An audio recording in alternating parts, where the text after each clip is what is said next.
Hello everyone, and thank you for joining me for another restful episode of True Scary Stories to help you fall asleep. Today, you voted, and I listened. We are going to be reading true, creepy backwoods stories. I hope you enjoy them.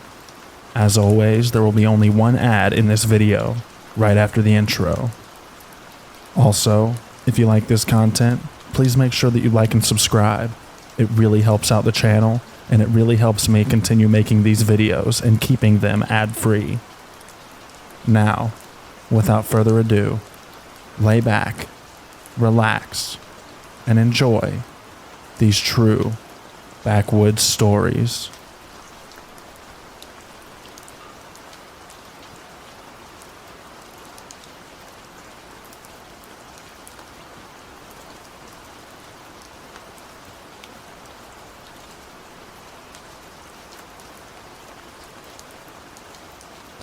What I am about to describe will sound like a cheap cliché movie script, but this did indeed happen. Even at home, barely anybody believes me without confirmation from the other parties involved. Buckle up, it's a long haul. Autumn 19, in British Columbia, Canada. I am from Germany, but spent half a year in Canada as part of my bachelor degree. I barely got back before COVID hit. I was 22 years old at the time, and the other people involved were about the same age. Another foreign student and I befriended this local Canadian student. We all had the same interests in humor, and the dude became a very good friend of ours. He told us about the local area, and we spent a week in the summer with him and his father at their very remote cabin near some woods. They taught us how to handle guns there and let us shoot a lot. Then fall came, and we had a lot of free time due to being finished up with all of our papers. So our buddy proposed that we spend a few days at his dad's cabin, this time without his father. We went. Absolutely. Because we could load up on booze and weed and have a great time there, just living the life. 3 close dudes in the woods gaming and getting wasted. Sounds great, right? After loading up on all the supplies, the first 3 days were very calm. On the first day, just like the last time I was there, I barely slept and was generally tense. This is because I am naturally a very paranoid guy, and I often go into alert mode in situations, which is often mocked by my friends. In this case, what freaked me out the most was the fact that we were far away from civilization, and you never understand how quiet your surroundings can be until you've spent some time in a remote area like this, which led me to often just standing in the dark at night, listening to the surroundings of the cabin.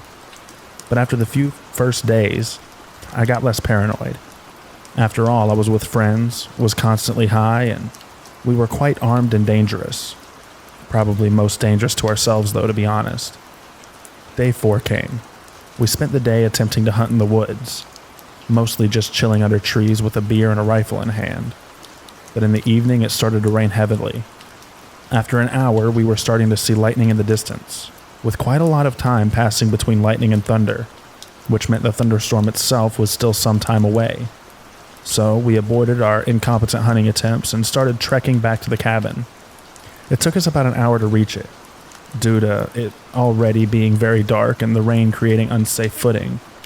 For context, you should know that once you spend a few days in the wilderness and haven't seen a soul other than your friends for days, you can become quite careless about your surroundings. I think you can imagine why I'm telling you that last part. So we enter the cabin. At that time, the thunderstorm was raging full on.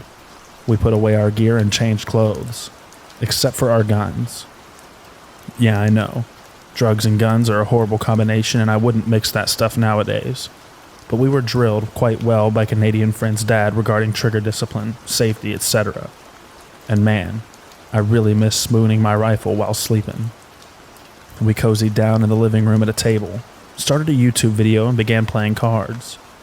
Barely 20 minutes passed since we returned, and at the time, we didn't bother closing the curtains in the living room, because thunderstorms are super cool. So imagine that we were 3 guys sitting around a table, occasionally in awe at the weather outside while playing cards. In such a remote place, it's extremely dark outside. Without a full moon and clear skies, it's pitch black. The only lamps we have are old, vintage looking, and dimmer than my phone's screen. What comes next is how my also non-local friend has described what he saw. While sipping from his beer, another lightning went off. He spit it out instantly after the lightning came, and screamed loudly and stood up. No words, just the sound of panic. My Canadian friend and I were instantly perplexed and looked at him. There's somebody outside. He started rambling about how, in that split second, the lightning illuminated the outside of the cabin. He saw a person standing a bit of distance away from the cabin looking directly at us. Now, this is what I meant when I said cliché horror story, and barely anybody believes me at first. But trust me, this did happen. My non-local friend is obviously on full panic. His face looks anxious. This communicated to our Canadian buddy and me that this guy wasn't just messing with us. He did see somebody outside. I grabbed my rifle and pulled the bolt to rack another round into the chamber. I feel that warm sensation running down my spine of my body releasing adrenaline. I tried to stay far away from the window, stare into the darkness outside, but I can't see anything. While our Canadian friend rushed into his room to grab his pistol, I start panicking even more because I realize we didn't lock the door. Why would we? We haven't seen anyone in days and are in the middle of the wilderness. So I run to the door and lock it. Our friend returns with his pistol, which he grabbed because there was a flashlight attached to it. He carefully approached the window, then changed his pace from sneaky to fast, and pushed the window open with one hand, while the other hand was aiming the handgun outside. I wish I was any good at drawing, because what we saw next when our friend turned on the flashlight was the most terrifying image I have ever seen. It is burned into my mind. The fact that I cannot share that image with other people has been bugging me for 3 years now. The light turns on. What we saw in that moment was a man, tall and slim, dressed in all black, with a hooded raincoat which he has pulled over his head, almost covering his eyes. But not far away from the cabin, just a few steps away from the window, not standing as our friend yelled earlier, but crouching, looking directly at us with clenched eyes and a terrifying little smirk on one side of his mouth. Another lightning flashes, and for that moment we were all frozen. The image of what we saw must have shocked the other guys as much as it did me, because nobody said anything for a few seconds. There is a hard-to-explain dreadful feeling about seeing something like this. In a storm, in the middle of nowhere, a person dressed in a black raincoat is suddenly crouching so close to you and facing you. Our Canadian buddy was aiming his pistol plus attached flashlight at the also frozen crouched smirking man and just yelled out, with a slight stutter and a higher-pitched voice than I've ever heard from him, "Get away from us or we will shoot." I guess that's the moment after his eyes adjusted. The raincoat man realized that this was not just a flashlight but a gun, and I was standing next to my friend with a hunting rifle in my arm. Raincoat man's slight smirk changed to something where I'm unsure if it was shock or rage. All this was happening in less than a minute. While my friend kept yelling, I was just frozen.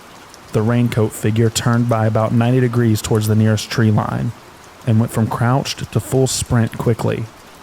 He ran away to the right side of our window. Two of us poked their head out of the window to see exactly where he was going.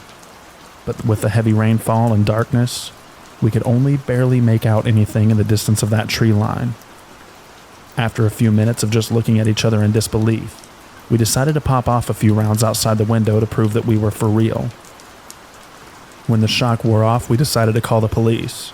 They asked me a lot of questions on the phone to describe the location of the cabin and a description of the man who just almost crept up on us, totally unsuspecting and only revealed due to lightning and luck. Due to us being in such a remote area, the cops told us it'd at least take 1 or 2 hours for someone to come out. They asked, because of the weather and the time, if it'd be alright if they send someone out tomorrow to talk to us about the details. Given how the man saw that we were armed, he probably wouldn't come back again. We agreed. We discussed just jumping in the truck and leaving right now, but us idiots were too lazy to refuel the truck. The idea of doing this now in the dark and in the heavy rain was just too frightening. I kept thinking about this guy lurking in the darkness and picking us off one by one. We spend the night sleeping in shifts. One person was awake and standing guard, the others at least attempting to sleep. When my turn came, the rain had died down. I turned off all the lights, opened a window, and just sat there in the darkness, trying to listen for any sound that I could hear, and looking out the windows to scan the area. Let me tell you, when you're standing in the darkness for hours in full alert mode, just trying to sit still, listen, and look around you, you have a lot of time to think and reiterate what just happened. Close to the middle of the next day, 2 cops arrived. We had to give them a detailed report of what happened, when it happened, and had to show them in which direction the raincoat shade ran off to. They said they'll organize for a patrol to comb through the woods, but that might take a while because they need experienced outdoorsmen, etc. Sadly, we didn't see any of the details of this man's face. We couldn't tell if he was young or old, only that he was tall and clean-shaven. The chances of finding who exactly that was, and finding out what the hell he was attempting to do, were very small. Though one of the officers expressed that this whole happening was deeply worrying. We left the cabin a few hours after the police left, and Canadian guy's dad insisted we stay at his place at least for a day until we feel safe again. He also wanted to hear every last detail, and figured that the time has come to install cameras around the cabin. I don't remember this part for sure, but I believe that I heard later the dad and his brother went back to the cabin and just sat there in the dark, waiting for the raincoat man to return. But I never heard any of the results, so I guess he must have gone hunting in other areas. I never heard from the cops again. Next January, I left Canada and returned home. My Canadian friend was called in for an interview a few months later, and it seemed like the police were still seriously investigating this, looking for the guy who crept up on the cabin during a thunderstorm. The image of that crouched raincoat figure completely wet and surrounded by darkness, so close to our cabin, is burned in my mind.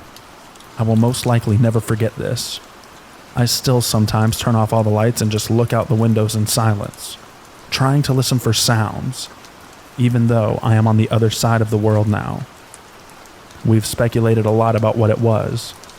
The winning theory is that this guy most certainly had sinister intentions. This did not look like just an attempt at burglary.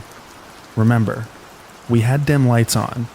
You could see that there was somebody inside the cabin. This guy was creeping towards us in a raincoat during a thunderstorm. When my friend yelled out that he saw somebody, this guy went from walking/standing to crouching, and he went closer towards the window. I suspect the raincoat man wanted to check what kind of victim was on the menu, and I don't really want to imagine what he had in store if there were 2 unarmed girls there, in a cabin, in the middle of nowhere. We didn't see any headlights passing the clearing the cabin was on. The guy also had no backpack or anything, just the raincoat and black weather, appropriate clothing. I'd bet my soul that this guy was a man on a mission, who knew exactly what he was doing and what he was well prepared for. While writing this post, I also started thinking about the logistics of it all. The guy must have a camp, or at least a car hidden somewhere in those woods.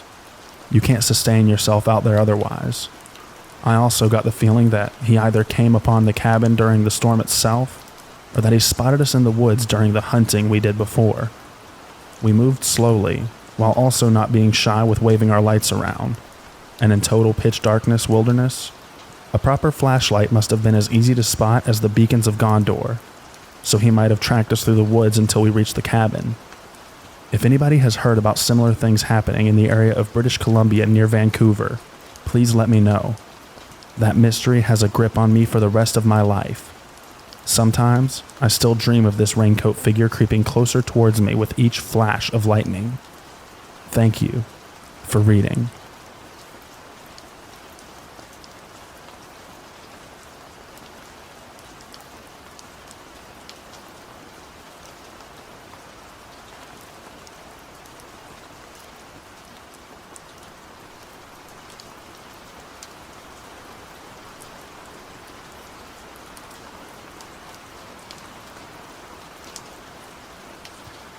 This happened to my roommate and I 2 years ago, when we drove into the national forest just outside of the town we live in. We go to a small college in New England, about 3 hours from any major city. For context, this forest has quite a few urban legends surrounding it. and the local community, although they do go there often, have a lot of superstitions about how to be safe while there. I had just broken up with my partner, and my roommate could sense I was feeling down. Finals were just around the corner, so she decided to help me get my mind off of things, and suggested we go to a nice spot she had found last week, and just chill and de-stress. We took a couple of beers with us and drove to this secluded spot in the forest. From the moment we left the main asphalt road in the forest, I saw a couple of things that unsettled me. You could see the abandoned houses of a ghost town from the higher ground the road was on, and we saw this old doll hanging from a rope in the tree. Creepy stuff, but we didn't really give it a second thought and kept driving. We got to a clearing and parked our cars behind some trees, popped open the back of our SUV and started just talking and playing music. About 10 minutes into this, 2 cars appeared from the road and parked in the clearing. My friend didn't pay them attention. Instead, she kept talking. But as I was facing them from where I sat, I couldn't stop seeing what they did. A guy popped out of each car, talked for a few minutes, and then I saw them take out a long object covered in a dark plastic bag from the back of one of the cars. This is when I noticed these guys had guns, and not like shotguns, which I see often in this town, but handguns. Then they started lighting the bag on fire. I told my friend to get down, and she turned around and saw them for the first time. Black smoke was rising from the bag, and between trying to keep my head down and steal glances at them, I saw them take out a second object and heard them shoot at it, right before they set it on fire. I don't know how long my friend and I were lying there in silence, but it was definitely enough time to let the terror sink in and whisper to each other how much we loved each other in case this was what we thought it was. At some point I looked up and saw that they were pointing at our car and saw them walking into the woods, maybe trying to follow our tracks or trying to look for us. All I know is that right then I told my friend to jump in the driver's seat and make a run for it. I shut the back door, and between that and the car starting up, the guys heard it and started running towards us, then ran towards one of their cars and hopped in. We went over a hill and were driving way above what was safe for dirt roads on a hillside. Then we lost them. We drove to a neighboring town and roamed around for a while just to make sure that no one was following us before we went back to our dorm. That day, we tried to make fun of the whole situation and got really drunk before finally breaking down and crying from knowing we had seen something we were not supposed to. We were at first terrified of not telling anyone, but eventually did tell officers on campus who contacted the police, but never found anything.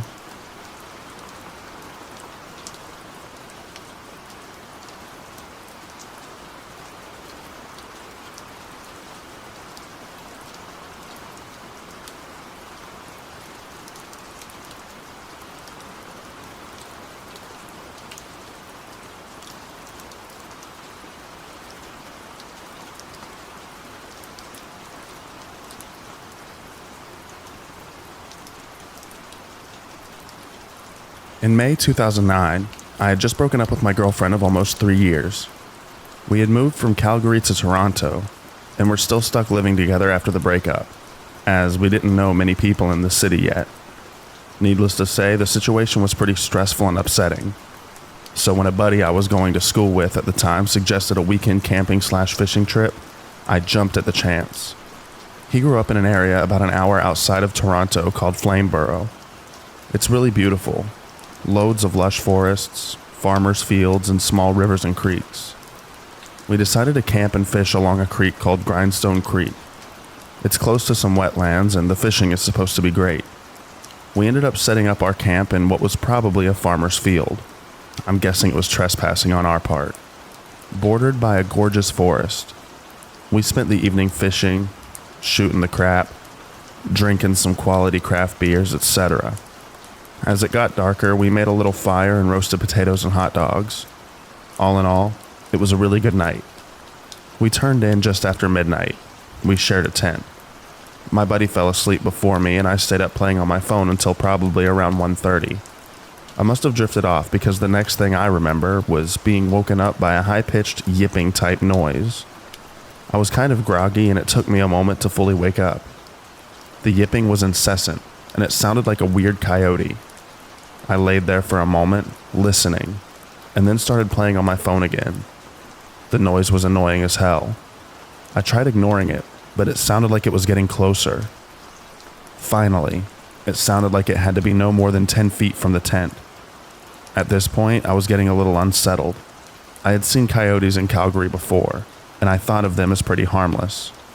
They never looked much bigger than a smallish dog. But what if this one was rabid or something? What if it could smell our food? I have a pretty bad anxiety disorder, so I'm prone to worrying about these types of things. I nudged my buddy to see if he was awake, and he was. The noise woke him up too. We discussed what to do about the coyote, as we hadn't brought anything to scare off critters. Not a BB gun, nothing. Finally, he decided he would shine the flashlight on it and holler a lot, hoping to scare him off.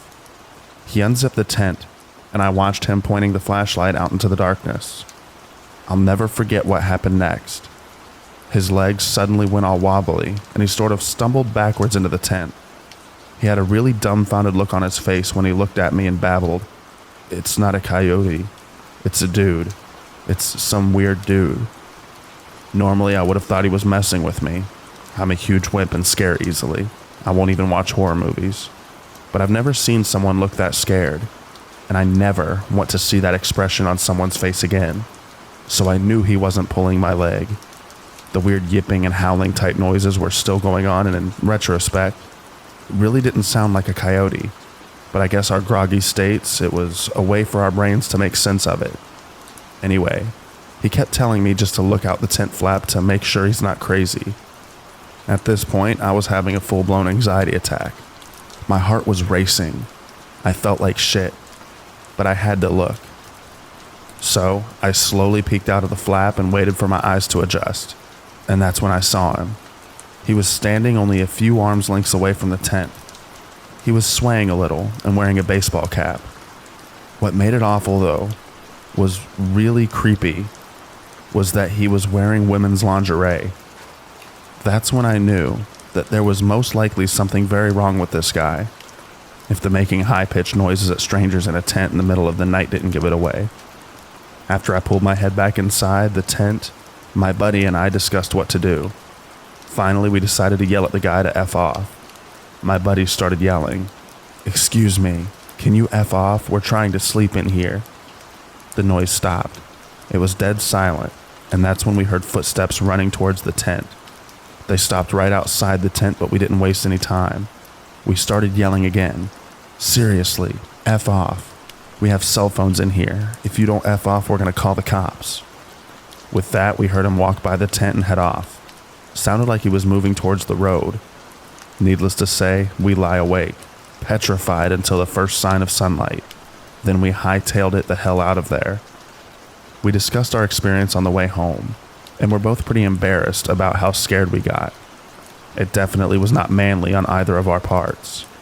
I think because we're both ashamed of how we let some weirdo freak us out so much, we haven't really ever talked about it since that day. So there's you go. There's my weird story. I'll always wonder what the hell that guy was doing out there, or what was wrong with him. Sometimes I wonder if things would have turned out differently if we were a couple of girls. I'm not saying it was some serial killer, but it seemed like he was testing who was in the tent. I guess I'll never know. And for that, I'm kinda glad.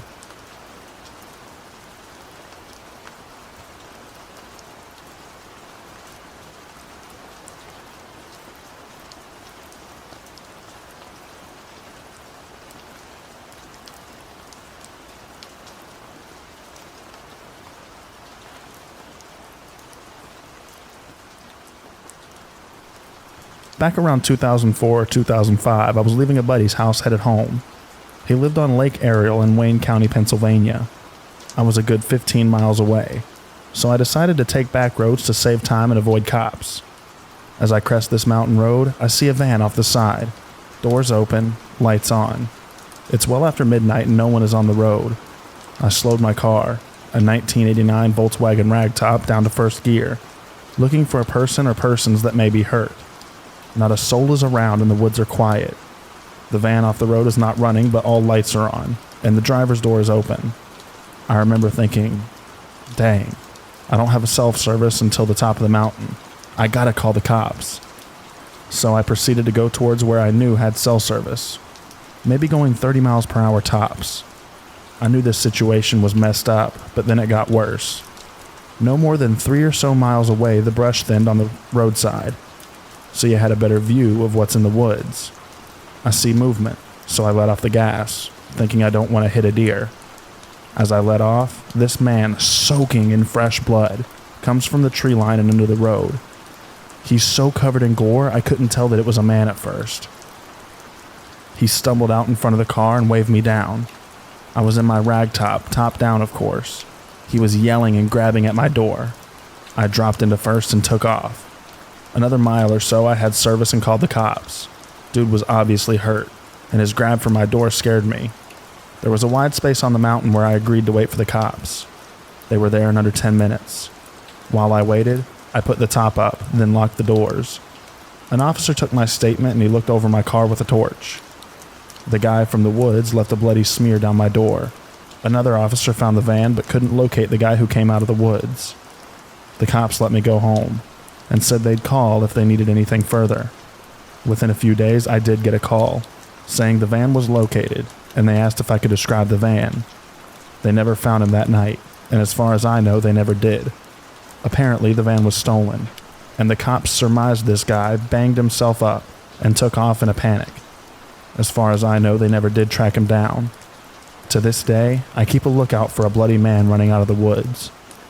This experience is 100% true and has stuck with me.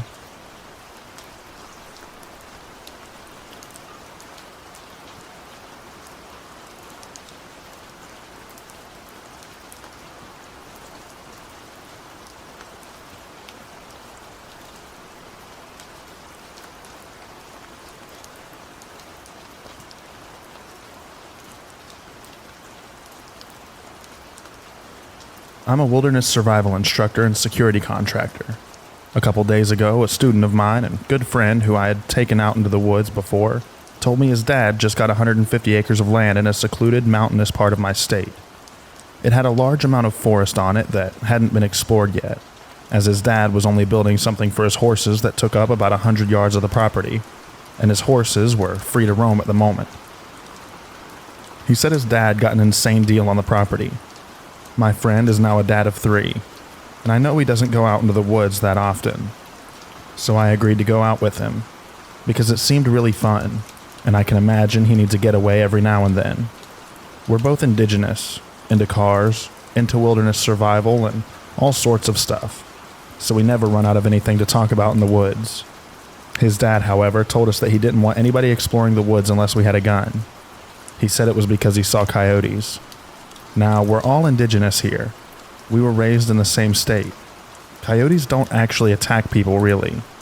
My friend, who we'll call RC, also told me a while back when he was first at the property he saw movement in the tree lines that was roughly human size and shape, but couldn't really tell since his eyesight isn't that good. I brought my AR and a small flint knapping kit just for the fun of it, and we set off onto the property.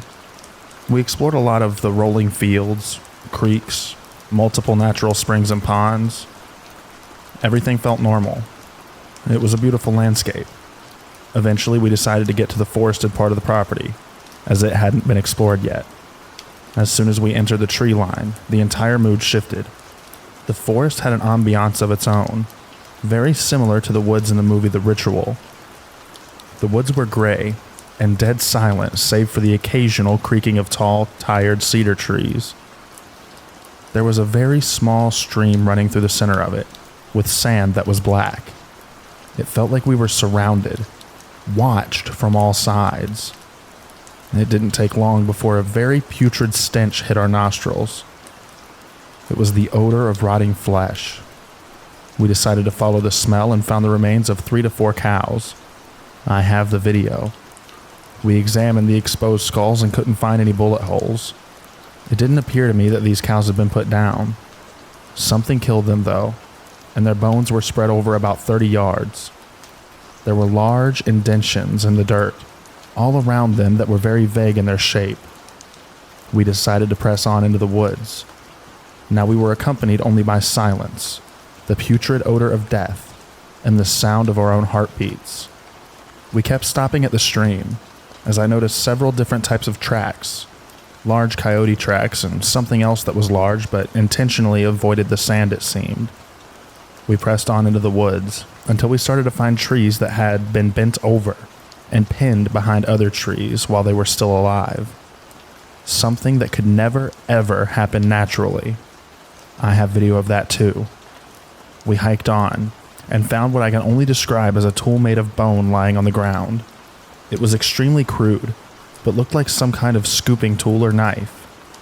It was extensively photographed. It was disturbing, because although it looked primitive, it looked way more primitive than a person would make, but an intentionally shaped tool nonetheless. We hiked on until we found a clearing with a pond that had more large oval tracks surrounding it. On the other side of the pond, we found a very strange little tree structure. It was an A-frame. It had rocks placed up against it. However, it wasn't that sturdy, and the rocks were very peculiarly placed. We found no signs of any campfires around it. We found no camping trash. This isn't exactly a place you could hike to from a house. I photographed and made a video of that little hut thing. It was getting dark, so we decided we should head back. I had a flashlight on my AR, but I didn't want to rely on that in the dark with something that kills cows and makes tools out of their bones somewhere behind us. We made our way out of the forest and back to where the trucks were parked just in time before it got too dark to see. As we were leaving, we saw something on top of one of the hills that we couldn't identify, but didn't stick around to find out what it was. It's well worth mentioning the previous owner began construction of something on the property, abruptly halted construction, and left. Again, I have extensive photos of these things, so feel free to message me, and I will post updates as possible.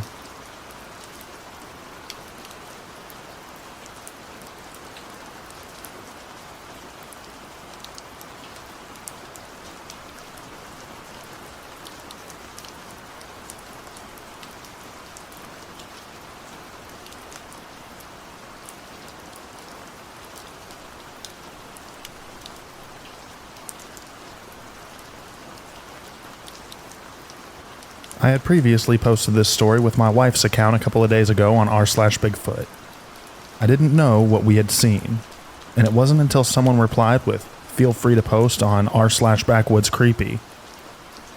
This caught me off guard, as I had never heard of Glimmerman/Wendigo/crawlers before. Now, I haven't read too much into this topic as I have a lot going on, but I soon realized that this ties in just about everything that has happened since we moved in a year ago. I'm going to start with the seemingly unrelated incidents that have led up to this most recent, eye-opening experience. About a year ago, I moved my family and I to a home way out in the woods in Tennessee. I wanted to be brief here, but I needed to get this off my chest. And after looking into this matter a little more, I have a lot more details that I think will paint a clear picture in the end, so please bear with me. The nights here can be extremely loud. Between the crickets, the tree frogs, and the cicadas, it can almost be deafening. One night, not too long after we moved in, I had forgotten something in my car and headed outside to get it. The first thing that struck me as odd was that my dog wouldn't go outside with me. My dog goes everywhere with me, as I am her whole world. But not this night. As I held the door open, she looked out, then looked up at me like nope. So I walked out and shut the door behind me. The second thing that caught me off guard was that there was not a peep. It was dead silent. Still, I shrugged this off and walked down my front steps and headed down to my car. When I had gotten about 10 feet from my car, the hairs on the back of my neck stood up. I felt as though something was watching me. I looked around but saw nothing. After I reached in my car for what I had forgotten to grab earlier, I had this feeling like something was moving towards me. I took a step back and checked around me. All of a sudden, I heard one of my hedges next to me that lined the walkway to our front door rattle. At first, I thought it was a rabbit that I had spooked, as I had seen one just earlier in the day right where this was. A few seconds later, I heard the sound of a large rock, about the size of a cantaloupe, landing just a few feet away from me. It hit the walkway and bounced into a shrub. I drew my gun and called out and said whoever this was is about to be shot. After a few seconds of nothing, I began to think that maybe this was some local teenagers messing with the new people. I holstered my sidearm, turned, and started walking back to my front door. Almost as soon as I turned towards my house, I heard this deep panting sound. It sounded like a huge dog. But what made me note back to my front door was that it sounded like it was right behind me. I leaped up my front porch, turned, and drew my gun, again expecting something right there. But again, there was nothing. A couple of weeks later, I was on my porch at night, sitting on a bench with my wife. She got up and walked inside to get something, and as soon as she shut the door, I heard that panting sound again. I couldn't see anything, yet this sounded like it was right on top of me. The sound was coming from everywhere, and it was very loud. Again, I couldn't see anything, so I noped it back inside my house. Now at this point, I was questioning moving here, but after nothing else really happening, I let it go. A month or so later, it was really rainy and stormy. This is around 9 p.m., and my wife and I enjoy listening to the rain and talking about how relaxing the rain is. Me, growing up in Oregon, loved the rain, and for the past 10 years we lived in Vegas, where it would dump the entire year of rain in a day, then be bone dry for the rest of the year. For my wife, who grew up in Nevada, rain was such a rare thing. She loved going outside and watching it. So for us, this is an enjoyable experience. Except this night in particular, things took a weird turn. As we were sitting there talking about the rain and relaxing, my wife stops and said, "Did you hear that?" I said, "No, what did you hear?" She said, "I swear, it sounded like a small child calling for help out in the woods beside our house." I said, "No, I didn't hear anything." After a few moments of us listening intently, she said, "There it is again." I said, "I didn't hear anything, sweetie. Are you sure you're not just hearing things?" She looked at me offended that I didn't hear anything and said, "No, I'm positive. How could you not hear that? It was our son. I think he's out there and lost." I said, "No, he's in the house sleeping on the couch." Then we both looked through the blinds that were open right behind us, and we could see all of our children laying there. She said, "That's so weird. I swear it sounded like our son." I said, "Well, it isn't him. He's right there. Besides, I don't hear anything." She then stands up and says, "Wow, he's really crying out for help. I need to go look for him." Now at this point, if you knew my wife, you'd know that she is absolutely creeped out by the woods and wouldn't be caught dead walking into them during daylight, much less at night during a storm. I grabbed her hand and said, "I have been listening intently, and there is absolutely nothing calling out for help. You need to stay here." At this point, I'm getting worried about her. She was acting completely out of character. Not to mention that at this time, she is 8 months pregnant with our baby daughter. She then says, "What if there is some child out there lost in the woods?" I said, "Well, first off, I would be able to hear them too. Secondly, there are no kids around here for miles, and the odds of them being lost 100 feet from our house that's lit up like a Christmas tree is nil." She then says, "I know, but what if it's a kid?" Before I could say anything else, she stands up and starts walking towards the stairs. I jumped up and grabbed her hand again and said, "No, you're not. Get in the house. I don't know what's going on, but you need to go inside." She then complies and we both go inside. I didn't know what this was, but it freaked me out. A few months after this, just as it was getting dark outside, I heard the front door to our house open and I got up to investigate. We have autistic 6-year-old twins, and we have the door set up so they can't open it without us there. So to hear this sound, it could only be my wife. What was weird was the fact that she usually doesn't go outside without saying something to me. I walked out front and saw my wife walking down our private road towards the drive on the side of our house. I asked her what she's doing, and she says she was sitting on the back patio and kept hearing a baby crying out in the woods. I said, "Seriously? And you just decided to walk off into the woods to investigate?" She then looks out into the woods and says, "See, there it is again." Again, I can't hear anything, but what I did notice is that it was completely silent out again. I told her just like before, the chances of a baby being out in the woods outside our house is slim, and that she needed to get back in the house. She said, "What if someone left their baby out there?" I said, "Well, if that were true, I would hear it too." Now at this point, I was really starting to worry about my wife's mental health. I actually asked her to see a psychiatrist, and she did. Now, looking back, I feel really bad about this, knowing what I know. The key to this moment was that my wife had just given birth to a baby girl a month before. A few days after this, we're out on the front porch. It's early evening, and I had just mowed the lawn that day, and our 3-year-old son was riding around on his little car in front of the house. Now, he knows that he's not allowed to go outside of a certain area that we've mapped off. He loves playing outside, but with the road behind 50 feet from our front porch, we have to be careful, as a lot of boaters will fly through after drinking all day on their boats. As we're talking, we are both keeping an eye on him. A neighbor drives by and stops to say hi for a second. This interaction took approximately 8 seconds, as all they said was, "How are things?" We said good, and he told us he would stop by later as his wife got something for the kids, who happens to be one of their teachers in school. And we said, "Okay, great," and he drove off. I looked over where our son was and he was gone. I called out his name and ran over to the side of the house and could hear his car on our side drive. I scolded him for leaving the area, and he said something in his 3-year-old gibberish and pointed to the woods behind our house. I said he had 5 seconds to get back up to that porch, or else, and he adamantly pointed back at the direction of the woods and kept trying to tell me something. I looked off in the direction of the woods and just assumed he saw a deer or squirrel or something and wanted to see it up close. I walked him back up to the front of the porch, and he cried the whole way there. He got really upset that I wouldn't let him go into the woods, but I just wrote this off as him being curious, as most 3-year-old boys are. Now, this incident isn't isolated, as our twins have done similar things, but nothing quite as extreme as this. There have been nights where we had just laid down for the night and heard a loud bang on the side of our house on the wall behind our bed. It was so loud that I jumped up and looked out the window. Our floodlight had come on, but I couldn't see anything.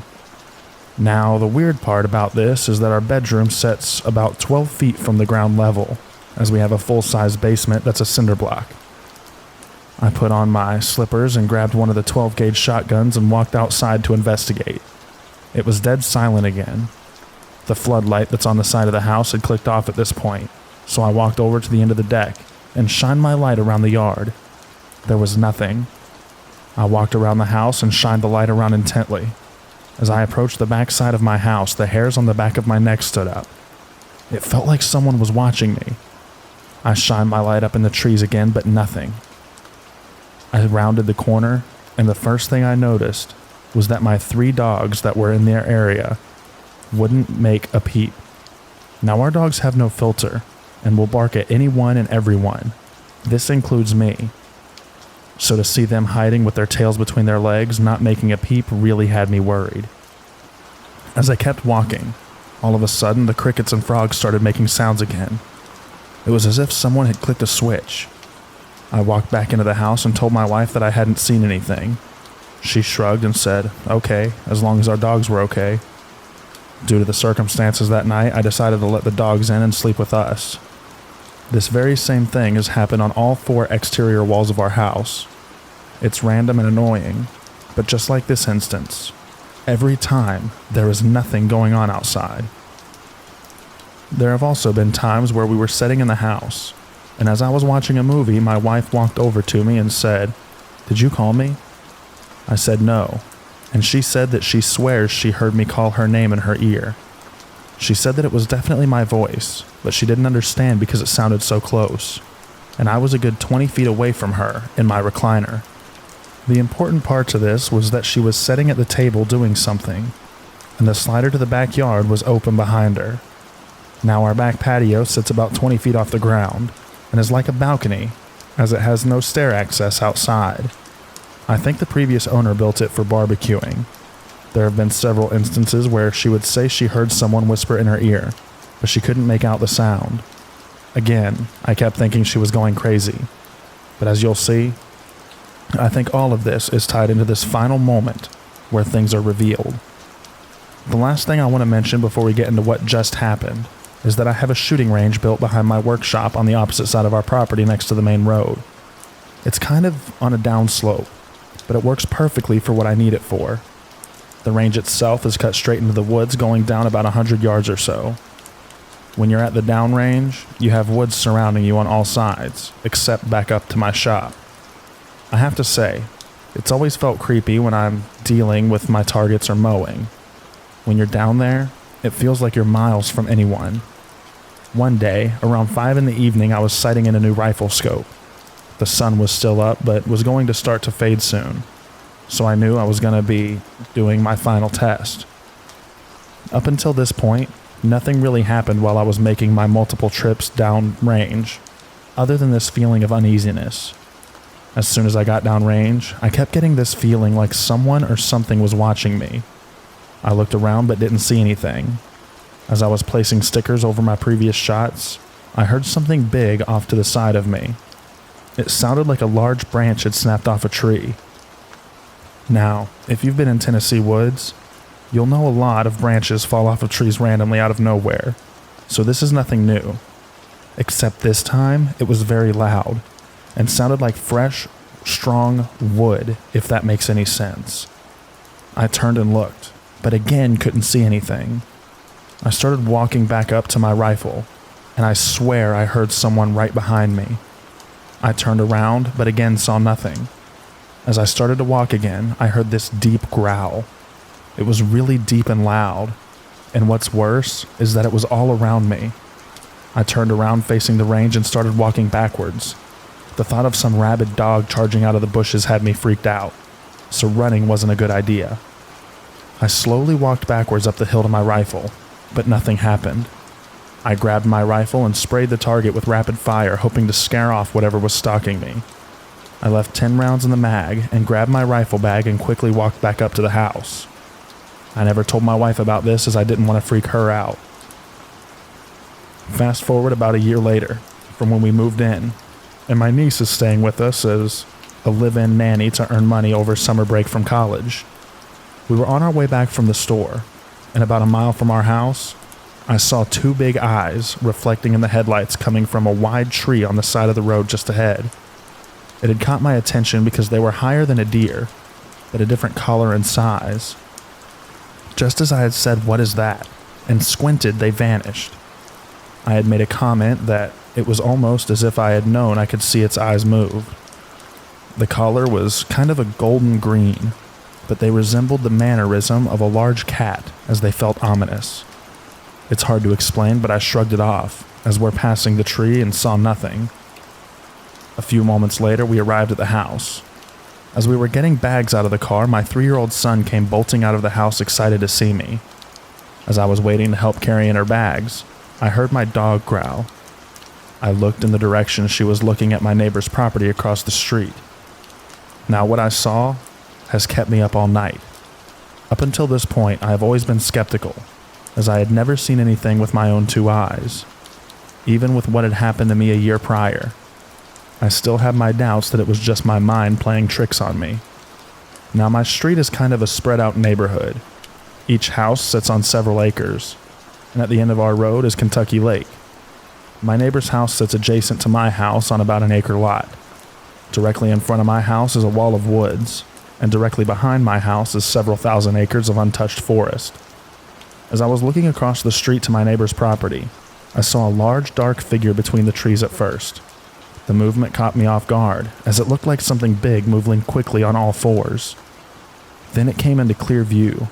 It stood up and walked like a man. At first, I didn't know what to make of it. It was very tall, but what was strange about it was the distance it was covering, and the fact that when it was in front of its shed, I swear I could see through it. It was clearly walking, but moving faster than any person could at a sprint. More importantly, there was no sound. It was like it was phasing in and out of reality as it moved. I said, "What the hell is that?" and realized that it was looking directly at us. It had moved at an angle away from us to minimize its time out in the open, and moving quickly as it could, while still being silent. The hairs on the back of my neck stood up as I realized that whatever it was stalking us. I told my niece to get in the house now, and I grabbed my son and booked it inside.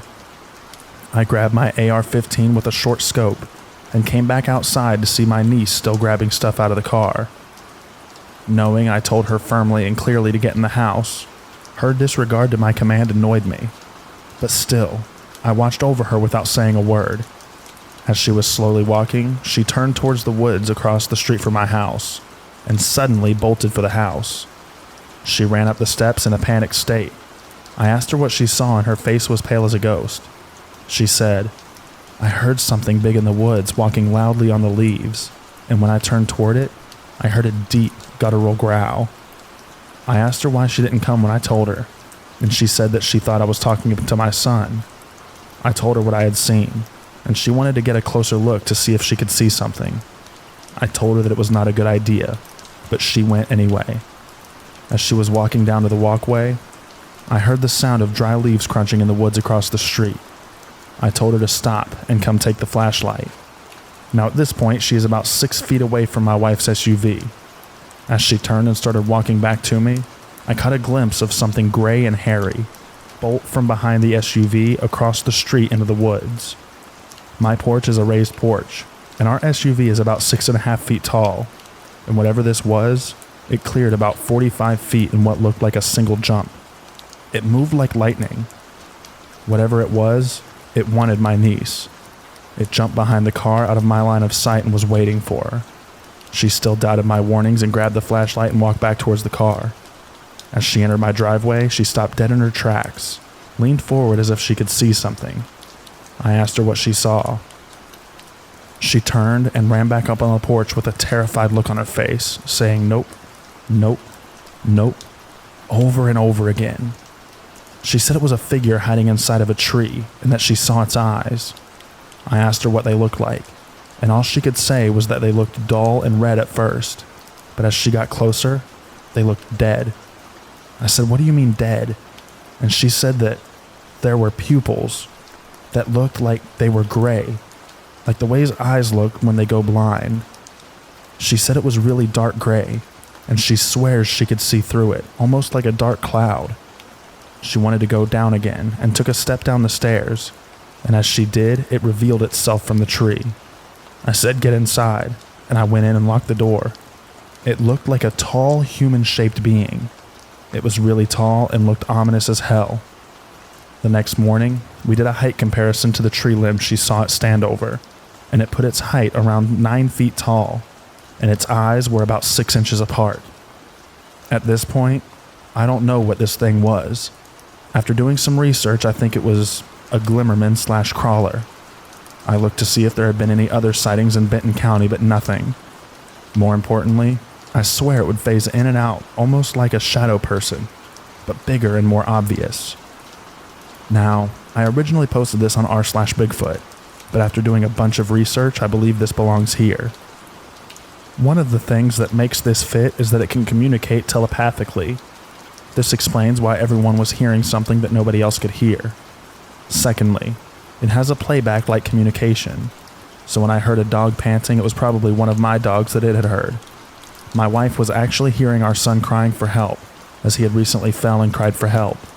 The baby crying would be our newborn baby who she had given birth to recently. And it must have heard me call my wife's name and kept telepathically calling my wife's name with my voice. Another thing that my niece had said that night was that she felt compelled to go back outside to it. She said she felt like this thing was communicating with her somehow, and it wanted her to go back outside. The more I read about this thing, the more everything that's been happening over the past year makes sense. One thing that I find extra convincing is that down the road towards the lake, there is a property that is barbed wired off, and it's a wall of forest with no driveway. A lot of property down our road is underdeveloped, owned land, and on one of the trees, there is a large old sign that says, "Screamer lives here," with an arrow pointing back into the woods. Now I have to admit, when I first saw this sign, I laughed, thinking maybe the owner screamed at trespassers who entered his property, and teenagers put up the sign to mess with him. But when I did a satellite search of our neighborhood, that entire section of road has no houses or trails or anything, and is just pure forest as far as the eyes can see. One of the things that this thing is said to do is make a loud scream when threatened. Now that you understand my story, I doubt this is the ending. The next question is, what can we do? I don't want my wife or kids to disappear one day. And if there is more than one of these things out there, this really makes the missing 411 make a whole lot of sense.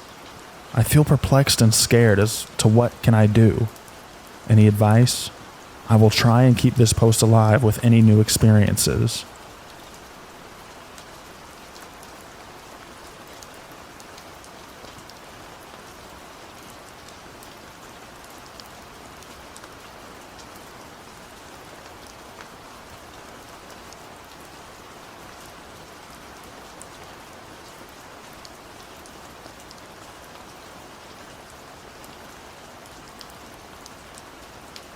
So I dated someone who owned a cadaver dog. Basically, they can find dead bodies. It was a new term to me when I met them. Anyways, they explained that they work with rescue teams. We live in wilderness country. The dog's job was to sniff out bodies for people who might have gotten lost and died, buried under avalanches, etc. After 5 months of dating, my now ex asked if I could house/dog sit. I was more than happy to. It was a great dog. Would be dog setting for 2 weeks while they visited family. I was warned that it has happened on hikes before that the dog picks up on the scent of a corpse, and I was given the steps to follow if it happens. First couple of days were pretty uneventful. Then one day the dog is dragging me down this trail, and I'm panicking because I was like, oh shoot, am I going to see a dead body? But the dog stops at this very stern woman, just sauntering along. She keeps looking back and forth between me and the woman. She gives me a quick, "Your dog isn't well trained," and keeps going. I had to drag him away. It happens with this same woman a few more times, so I call the owner to bring it up. I describe the woman, and my ex is so shocked and confused, not familiar with the woman. Fast forward to my last night dog sitting. I was going to bed and had this horrific nightmare of being held down in bed by the woman. I hear a bark and wake up. The dog is standing next to me on the bed, in its alert position, staring at the bed. I didn't get any sleep, and I never got an answer.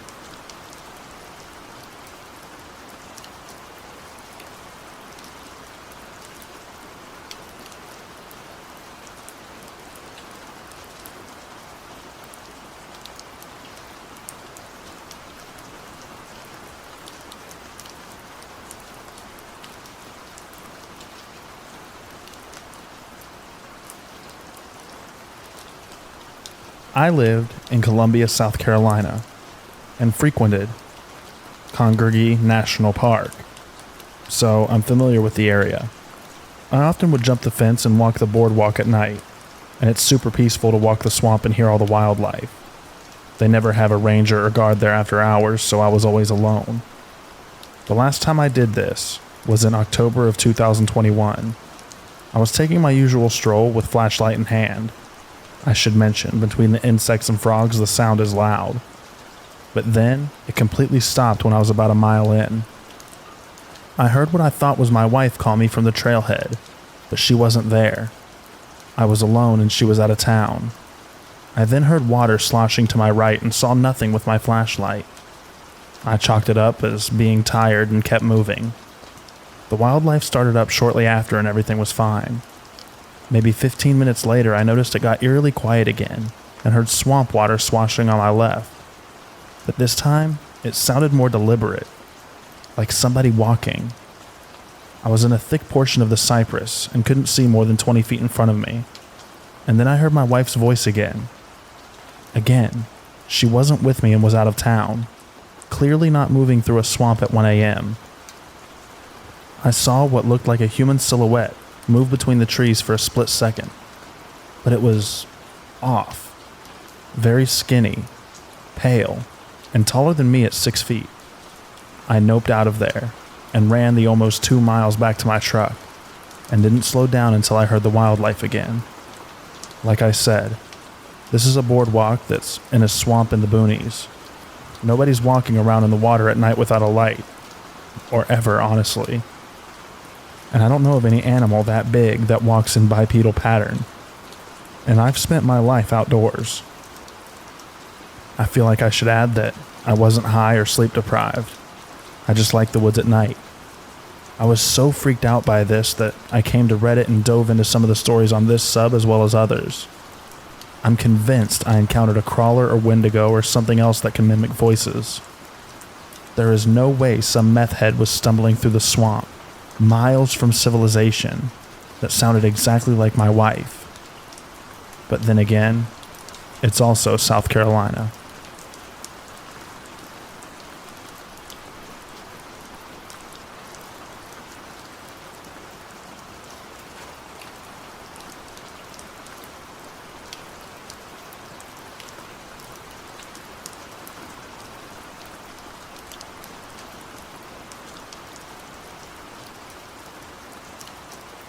A few years ago, in the northern parts of Sweden, I'm going out for a nice evening of fishing.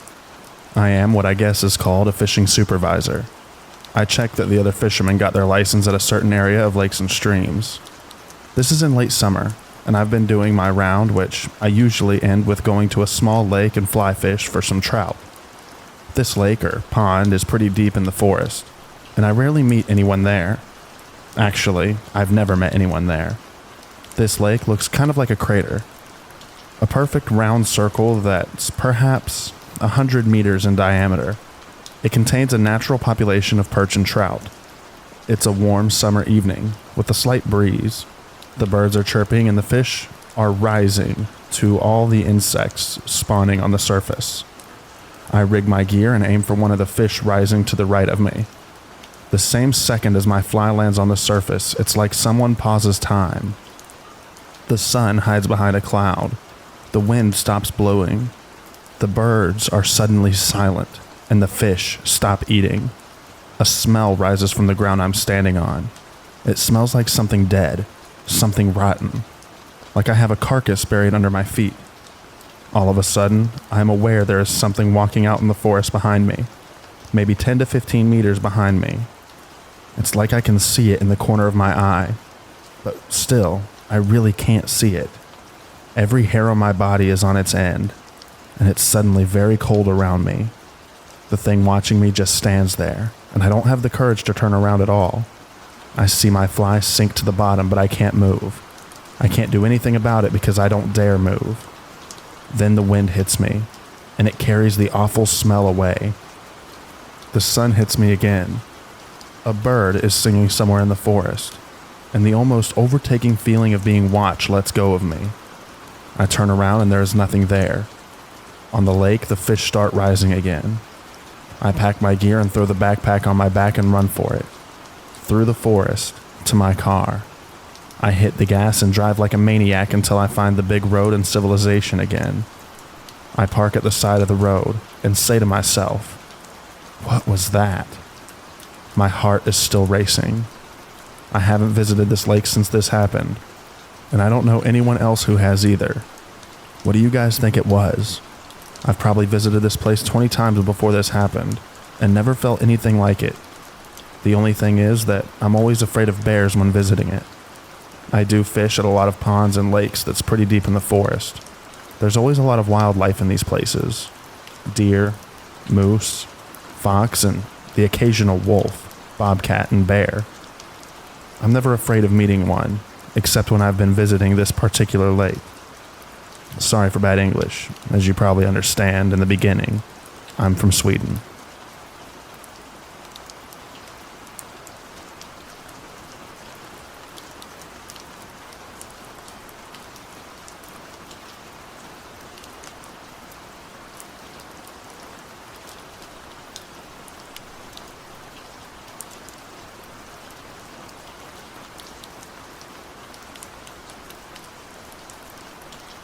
After reading a few posts on here, I've decided to add one of the creepier, still unexplained events that happened to me and a group of friends within the past 5 years. Thinking back on it, I still get this unnerved bad feeling that just sort of lingers. Anyways, here it goes. A group of friends and myself rented a place on a lake for just a fun-filled, drunken weekend. We were all in our young to mid-20s. and it was supposed to be a big party. For the most part, that's what it was. The Friday night and Saturday morning, we pretty much went out having a blast on the water and just doing fun, stupid stuff. Well, naturally, when Saturday afternoon rolled around, we were all so dead from going out that we all decided it would be a night of no drinking. Maybe a little weed smoking by some of us, but nothing more than that. And just kind of having a chill evening and night. That's what it was. Relaxed. So 9 p.m. comes rolling around, and about 8 of us were inside the house and 5 outside. The house was a 2-story, with a 2nd-story deck/back porch, and it was surrounded by the woods, and then down through the woods you would then hit the lake. I'll mention that we had already experienced some weird vibes from the locals when we first arrived in town. Mostly just backcountry old-timers that I assumed were leering and irritated because we were a bunch of college-age kids looking to have a good time. But the town and the lake were large, so it's not like anyone knew where we were staying. Anyways, 3 of my friends were on the upstairs back porch, and my other friend and I were downstairs outside, just talking on this old table near the woods. I mean, it was otherwise just a really nice night. My friend and I were getting lost in conversation, and all of a sudden there was this weird feeling that encompassed us, like an unnerving physical presence that came from the woods behind us. It was so strong we both kind of quieted down, and then out of nowhere this loud chanting abruptly came from the woods. I have no idea how far away it was.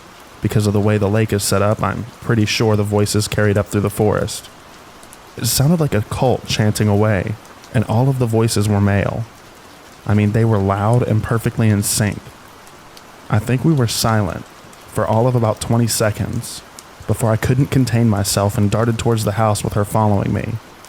I don't know how to explain the feeling that came with the chanting, but it was almost evil, like something so powerfully uninviting. I was shaking by the time that I got up to the 2nd story and ran out the balcony with the other 3 friends. One of them my brother. By the time we got up there, the chanting was gone, and I naturally asked, "Did you guys hear that?" in the most shaky, freaked out voice. They all had heard it, and not seconds later the chanting began again. So the 5 of us are out there peering into the forest, listening to this chanting that would sometimes sound far away, and then would sound relatively close. All male voices in the weirdest language, or I don't even know what it was. It sounded like a strange, extreme church. Then following the chanting, a loud bang like someone hit a huge metal object. And then the worst part came. A man wailing, like an extreme pain wailing. All of my hair was up. It was the freakiest experience ever. My brother and I were staring at each other in a mixture of scared excitement and horror. The wailing stopped, and then it was back to the chanting, which eventually died out. I was so freaked out by it, I wanted to call the cops, because whoever screamed had been in a lot of pain.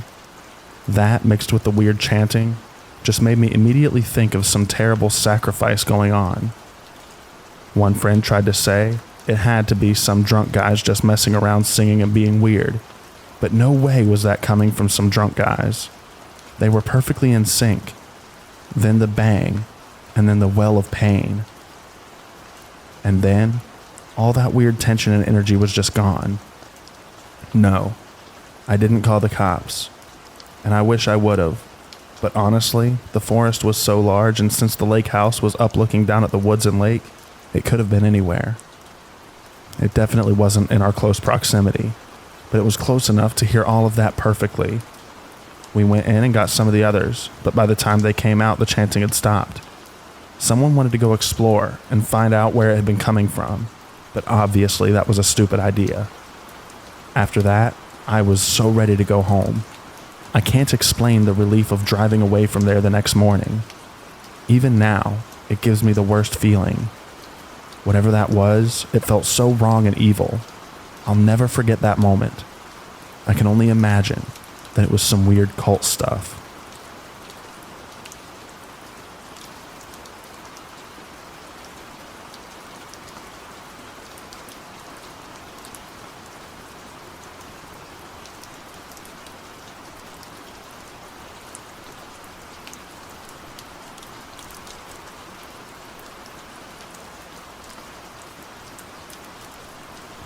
So this experience that I had was really weird. I went out rock hounding solo today to a place my husband and I have gone before.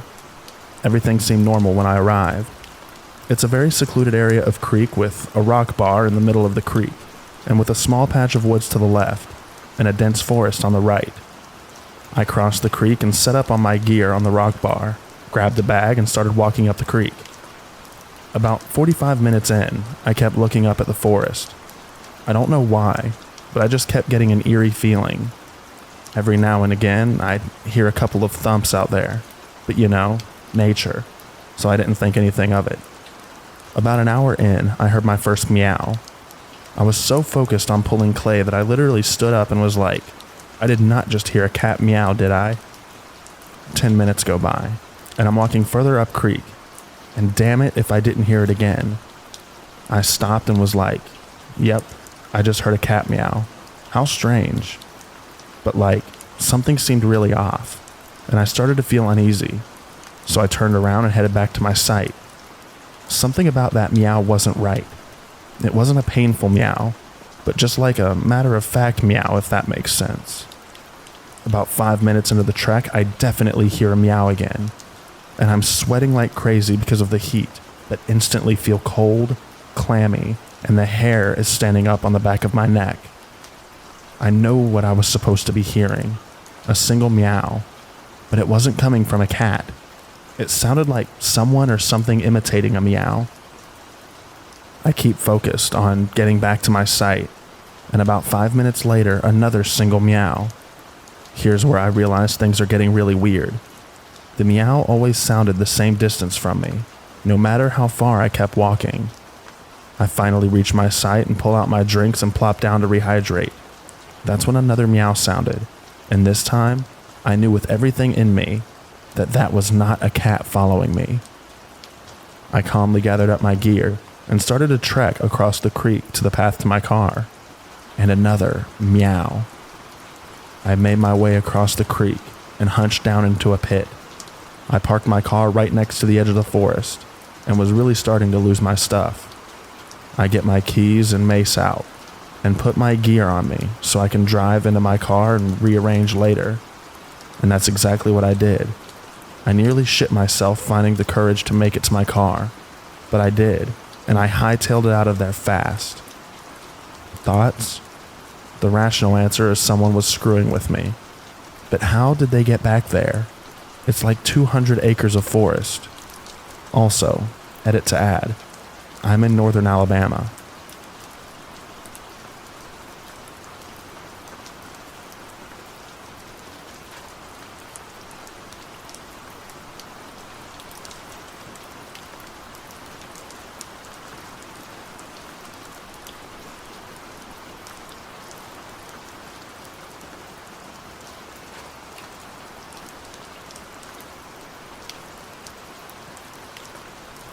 This occurred around 1999 or 2000.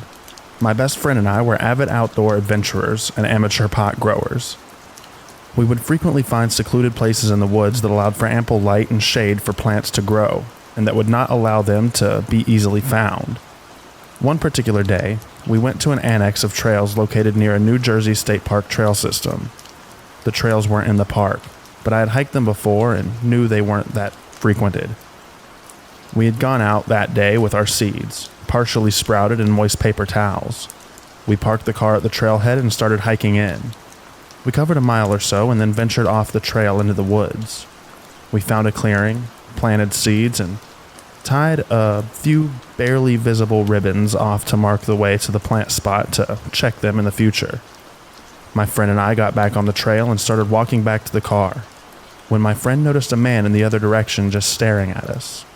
He was probably in his 30s or 40s, bald head, normal clothes.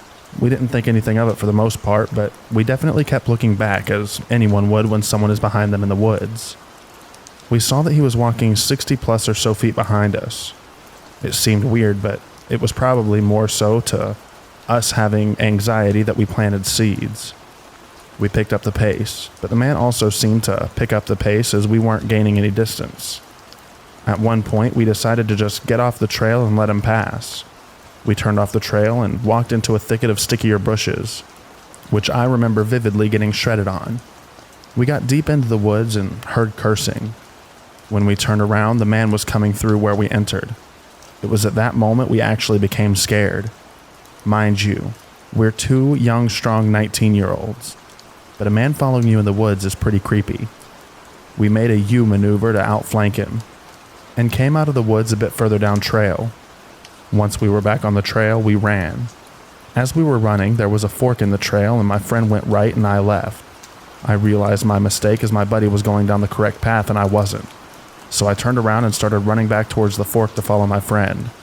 As I was running towards the direction we came from, to get to the fork, I could see the man running towards me down the trail. He was a distance away, but not far enough in my eyes. Survival mode kicked in and I ran as hard as I could. I caught up to my friend who was walking at that point.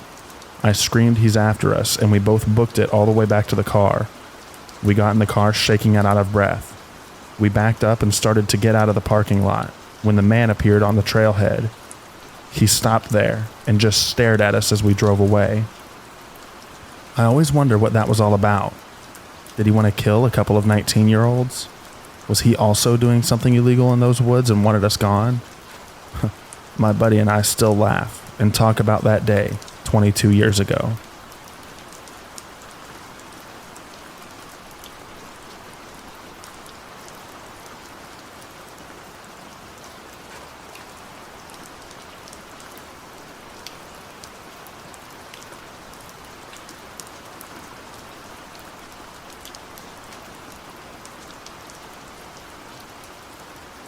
I'm posting this for my boyfriend who doesn't have Reddit.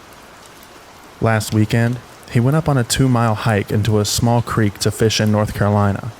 On his way up the mountain, he kept thinking that he saw things in his peripheral vision, looking backwards to see shadowy dark crags and rocks or a shadow falling along the tree bark.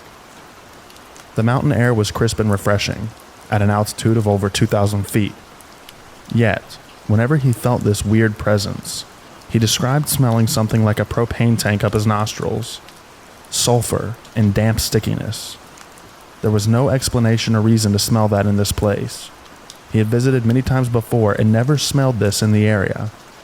The whole way up, the unsettling feeling of being watched maintained, and he just kept chanting, "God is with me, I fear no evil. God is with me, I fear no evil." Over and over. He swore to me that he felt like something was following him all the way up, maybe too scared to get close, and that he now thought he knew what a demon smelled like. He made it to his fishing spot and returning down the mountain, again saw the unmistakable shadowy movement out of the corner of his eye blend back into the trees behind him. Has anyone ever been alone in the woods and smelt that same smell or felt any kind of presence like this? I know there's a lot of folklore around the Appalachian Mountains about haints and things of that sort. I think he wants to figure out what it means and know if he's alone in this experience. The place was called Panthertown Creek.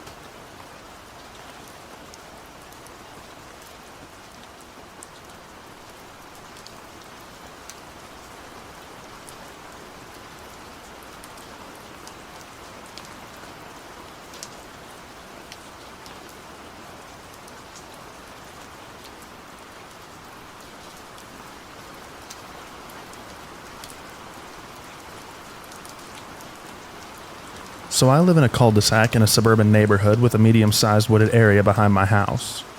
My bedroom is literally next to my back sliding glass door, and every night I can hear something large moving around back there. All of my cats and dogs are inside, so I know it's not them. It'll be slowly moving around back there and then stop. I'll say something loudly and then it'll start up again. Sometimes it'll even move faster, which will make me go back inside. I don't believe it's a wolf because I've only had one encounter with one in my 12 years of living here. Usually I'll hear the wolves howling at night, but they're always far away.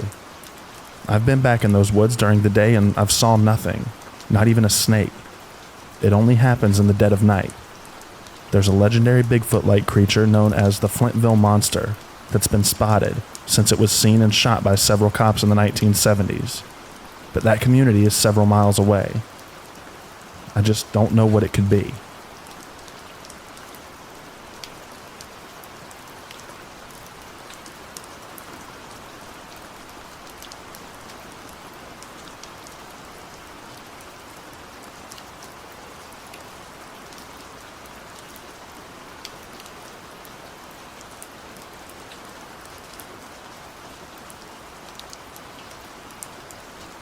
My family and I went on a trip to the Hocking Hills area of southern Ohio a few weeks ago. There was a place that I always wanted to visit, the abandoned ghost town of Moonville Rail Tunnel. I have never been to this area, so I don't know what to expect. But I did know that it was pretty deep in the woods. We took a trip from our rented cabin using Google for GPS to the location. We start driving and it's, for lack of better words, real impoverished where we were driving, / Hills Have Eyes-esque.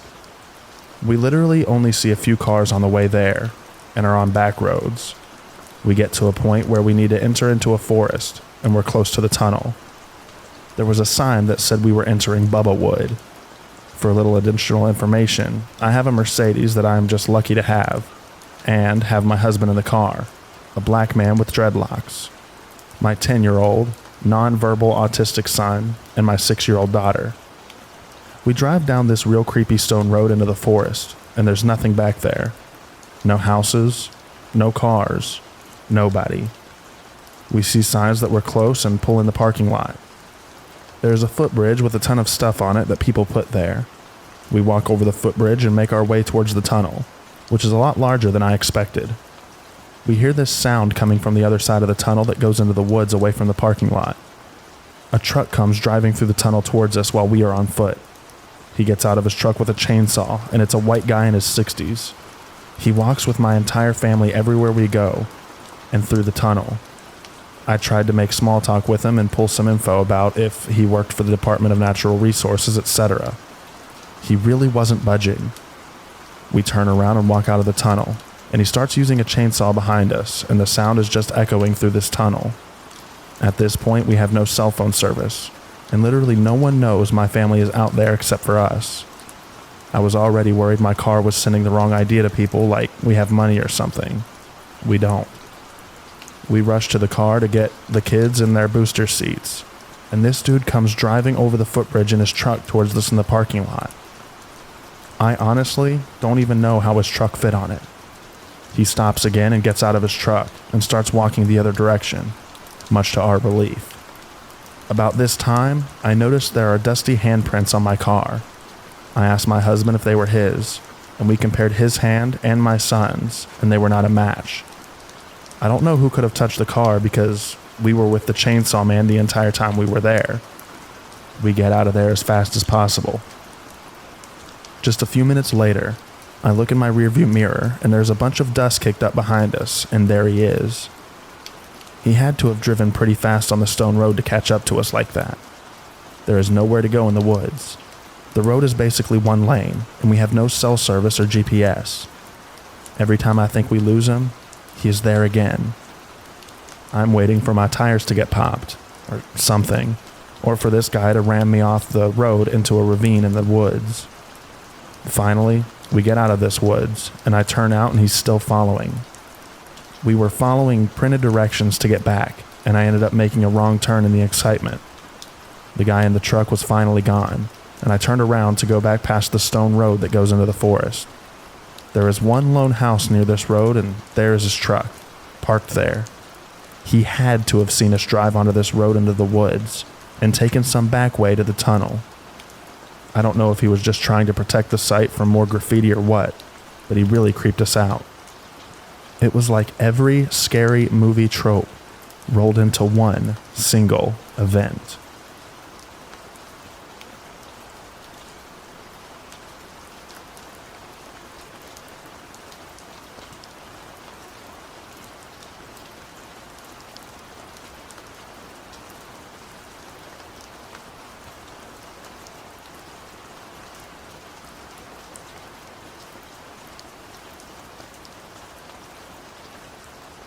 Me and my best friend were walking to the park. It was getting dark. My boyfriend wasn't far behind and was just finishing his pint at the pub. It wasn't dark when we set off, but it was getting dark by the time we reached the entrance to the park. Our plan was to just sit down and chill. Anyway, we heard a voice. I didn't respond to it, but I asked Josh, "Are they saying my dead name?" He said it sounded like Nessa, not Vanessa, which is weird because we may have heard two different things. Josh called me Nessa right up until I came out, and he found a new nickname for me. Everyone else called me Vanessa. I was distinctly creeped out by the voice, and so was Josh. We waited for my boyfriend to arrive and sat down at the entrance to the park, but didn't go in. That was enough outdoors for me. We walked Josh home, then went home ourselves. What am I to make of this? Edit. I was posting something about the government and how awful what is happening is, and behind me was a clapping noise. Every time I looked away from behind me, it stopped. I watched behind and it continued, but I saw nothing there.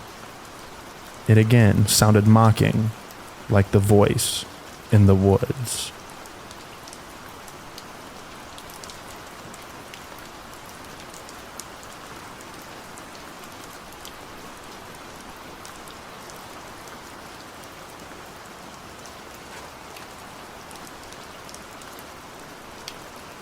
Thank you so much for listening all the way to the end of the stories. I really, really do appreciate it.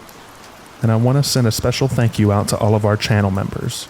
Thank you so much, Claire, Casey Brown, Atlas, They Love Jay, No One, Avery Prolks, Antoinette Flowers, Snea Nair, Tyler Aliberti, Francis Egan, Natasha Hovermail, Leslie Jarbath, Caroline Hawksworth, Glenn Williams, Tamaki Amajiki, Thumb, Eric Donter, Selena Stewart, The Grim Reaper's Nightmare, Lisa Lynn, Tangela Young, Miss Cannabis, Anon Q, Mathematica, Carrie Morris, Christy Goodall, Recovery BMX UK, Cherry, Cheryl Taylor Harris, Lindsay Chavez, Flat Booty Biscuits, West Virginia Angel, Jamie Gavisk, Shay Shay, Lexi Lou, Xanax Master, Dark Poison, Michelle Dixon, Spike 2021, Patrick F., Corey Maloney, CC's Castle, Charity McVeigh, Tom H., Jess and Dave McDaniels, Melissa E. Gondata, Salvador VL, Derek Slink, Randy Music, Brooklyn Ledbetter, Skincrawler, Lisa Thompson, Liz C., Melissa Robinson, Borden Short T., Natasha Strom, Sarah Rodriguez, Melissa Reddy, Kayla Johnston, Skittlebritches, Carlise Von Oswegen, Furberry's Fables, Taryn, Brittany, Hail Mary, Inner Scare Wifey, Ruby Wilson, Vanita Tillman, Jennifer Moyer, Classic Sonic the Hedgehog, Chili, Cappy Karma, Paul Reese, Fia Mash K0101, and Honey Pond. Thank you all so much for being members. I appreciate it heavily, and I appreciate everyone who watches my videos. Thank you all so much. Please enjoy the extra rain at the end of this video. Good night, everybody.